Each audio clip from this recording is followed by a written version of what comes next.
Hello विद्यार्थियों, नमस्कार। आप सभी का स्वागत है आपके अपने यूट्यूब चैनल BSR एजुकेशन पर। और आज अपन बात कर रहे हैं कोयला एवं पेट्रोलियम की। अब इसके क्वेश्चन आंसर आज अपन करने वाले हैं, तो वीडियो को पूरा देखें और अपनी तैयारी भी साथ के साथ ही करते रहिए। तो पहला क्वेश्चन है, CNG और LPG का ईंधन के रूप में उपयोग करने का क्या लाभ है। CNG और LPG का जो लाभ है वो क्या क्या है। तो देखो, CNG और LPG का उपयोग परिवहन ईंधन के रूप में किया जाता है जा रहा है, क्योंकि ये क्या है, कम प्रदूषणकारी होता है, स्वच्छ ईंधन होने के साथ साथ सस्ते भी हैं। CNG और LPG का अधिक लाभ ये है कि इसे घरों कारखानों में सीधा जलाया जा सकता है, जहां इसकी आपूर्ति पाइपों के माध्यम से की जा सकती है। तो यहाँ पर आपका सही है कि CNG और LPG में ईंधन के रूप में उपयोग करने का क्या लाभ है। ठीक है, चलते हैं अगला क्वेश्चन। पेट्रोलियम का कौन सा उत्पाद सड़क निर्माण में उपयोग में लाया जाता है। आजकल पक्की सड़कों के निर्माण में कोलतार के स्थान पर पेट्रोलियम उत्पाद बिटुमिन का प्रयोग किया जाता है। किसका उपयोग किया जाता है? बिटुमिन का प्रयोग किया जाता है। अगला है, वर्णन कीजिए मर्त वनस्पति से कोयला किस प्रकार बनता है, यह प्रक्रम क्या कहलाता है। तो यहाँ पर याद रखना, लगभग 300 मिलियन वर्ष पूर्व जलीय क्षेत्रों के घने वन जो बाढ़ जैसे प्राकृतिक प्रक्रमों के कारण मृदा के अंदर दब गए थे, उनके ऊपर अधिक मृदा दब जाने के कारण ये संपीड़ित हो गए। जैसे जैसे वे गहरे होते गए, उनका ताप भी बढ़ता गया। उच्च दाब और उच्च ताप पर पृथ्वी के भीतर मर्द पेड़ पौधे धीरे धीरे कोयले में परिवर्तित हो गए, और यह प्रक्रम कार्बनीकरण कहलाता है। जो पेड़ पौधे थे वो उच्च दाब और उच्च ताप के कारण जो पृथ्वी के अंदर थे वो क्या हो गए, कोयले में परिवर्तित हो गए, और यह प्रक्रम क्या कहलाता है? कार्बनीकरण कहलाता है। अगला है, रिक्त स्थानों की पूर्ति कीजिए तथा जीवाश्म ईंधन पेट्रोलियम विभिन्न संगठकों को पृथक करने का प्रक्रम कहलाता है। वाहनों के सबसे कम प्रदूषक ईंधन है। तो यहाँ पर आपको है कि कोयला तथा पेट्रोलियम जीवाश्म ईंधन है। कोयला तथा पेट्रोलियम जीवाश्म ईंधन है।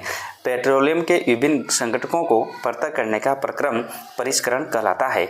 वाहनों के लिए सबसे कम प्रदूषक ईंधन CNG है। कौन सी है? CNG का पूरा नाम है संपीड़ित प्राकृतिक गैस। आपके आंसर भी यहाँ पर मैंने लिखे हुए हैं। अगला है, निम्नलिखित कथनों के सामने सत्य असत्य लिखिए। जीवाश्म ईंधन प्रयोगशाला में बनाए जा सकते हैं, असत्य हैं। जीवाश्म ईंधन है जो प्रयोगशाला में नहीं बनाए जा सकते हैं, कि तो यहाँ कह रहा है कि बनाए जा सकते हैं, तो क्या होगा? असत्य होगा। पेट्रोल की अपेक्षा CNG अधिक प्रदूषक है। पेट्रोल की अपेक्षा CNG प्रदूषक नहीं है, तो ये भी क्या होगा? असत्य। कोक कार्बन का लगभग शुद्ध रूप है। कोक कार्बन का लगभग शुद्ध रूप है, ये बिल्कुल क्या है? सत्य है। कोलतार विभिन्न पदार्थों का मिश्रण है, ये भी क्या होगा? सत्य है।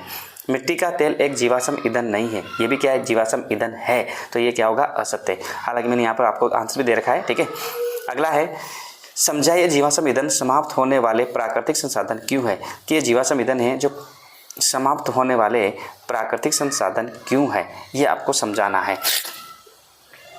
तो देखिए, जीवाश्म ईंधन समाप्त होने वाले प्राकृतिक संसाधन है क्योंकि मृत जीवों को ईंधन में परिवर्तित होने में लाखों वर्ष का समय लग जाता है, और उपलब्ध भंडार सिर्फ कुछ सालों तक के लिए ही पर्याप्त है। इसलिए हमें इनका न्यायोचित प्रयोग करना चाहिए, मतलब इनका प्रयोग वहीं करना चाहिए जहाँ पर इसकी आवश्यकता होती है। ठीक है, चलते अगला क्वेश्चन। कोक के अभिलक्षणों और उपयोगों का वर्णन कीजिए।